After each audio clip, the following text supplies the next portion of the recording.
কি কোষ 30,000 টাকা নিয়েছিস? ও নিশা লাগিল রে বাঁকা দু নয়নে নিশা লাগিল রে। মাংনা মাংনা যে একটু খিলাবি দে, আবার অর্ডার দে। সারা রাতটাই তো পড়ি আছি।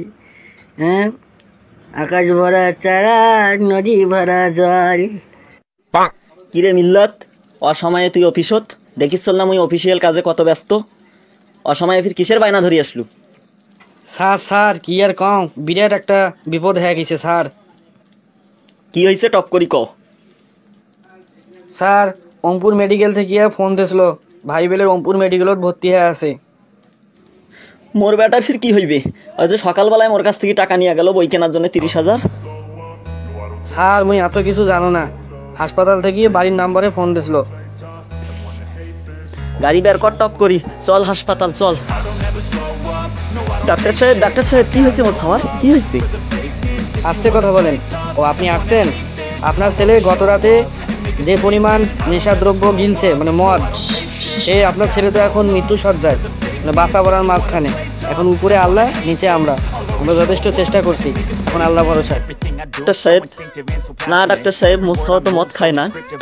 মোর ভালো খাওয়াটা যে কার পাল্লাত পড়িয়ে এরকম নষ্ট হইল ওপর আল্লাহ জানে। কান্দাকাটি বাদ দাও, আল্লাহর কাছে দোয়া করো, আল্লাহ চাইলে সবই সম্ভব। আল্লাহ তোমরা আমার খাওয়াটাকে সুস্থ করে দাও। আল্লাহ আল্লাহ মুই তোমার নামে আল্লাহ 5টা বকরি কুরবানি দিম আল্লাহ। কি রে মিল্লাত, মোর খাওয়ার কি খবর রে? মোর খাওয়াটার কি খবর? আগের চেয়ে কি সুস্থ হয়েছে না কি অবস্থা? স্যার ডাক্তারের সাথে তো কথা কয়ে আনো, ডাক্তার কাছে আইসিইউ ফিসে। এখন জীবন মরণ শোক আল্লাহর হাতে। আর আগের চেয়ে এখনো ভালো হয় নাই, বরং আগের চেয়ে আরো খারাপ হয়েছে। ডাক্তার কইছে আল্লাহ ভরসা, আল্লাহ ডাক্তার কইছে বেশি বেশি করি। আচ্ছা মিল্লাত, তুই কি জানছিল না মোর খাওয়াটা এলে খায়, মটটত খায়, মোর খাওয়াটা নষ্ট হয়ে গেছে, তুই জানছিল না? স্যার মানে জানছি না স্যার, মোর চাকরি চলে যাইবে ওই ভয়তে আমি কম। তা তুই মোক আগত কইস নাই কেন? স্যার তোরা তো মোক কথা কবার সুযোগে দেন না। তোরা খালি কন যে তোমার ছাওয়ার মতন কোনো ছাওয়াই হয় না, 100 জনের মধ্যে বেলে একজন খাঁটি সোনা। না রে মিল্লাত, তোর কথা আমাকে শোনা লাগি যায়, তোর কথা না শুনি আমি ভুল করি। স্যার তোমার তো আরো বন্ধু বান্ধব আছে, আমারও তো ছাওয়া পাওয়া আছে, কই আমরা তো অত উচ্ছৃঙ্খল হয় নাই।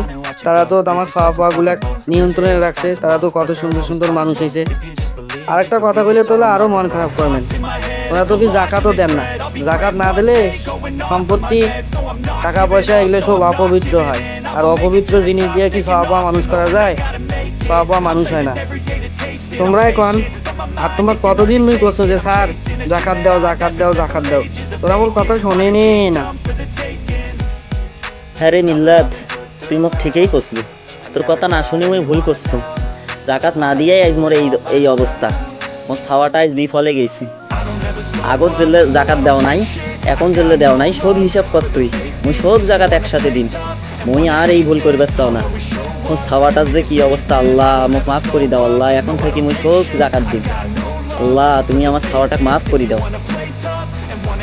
জাকাত দান খয়রাতের বিনিময়ে হইল আল্লাহ তুমি আমার খাওয়াটাক ফেরত দাও। আল্লাহ তুমি আমার খাওয়াটাক ফেরত দাও। এ মিল্লাত, আগে যে জাকাত দান খয়রাত করো নাই, আগের সম্পত্তি এখনকার সম্পত্তি সব কিছু হিসাব করিয়া তুই মোক দে, মুই জাকাত দেওয়ার ব্যবস্থা করেছো।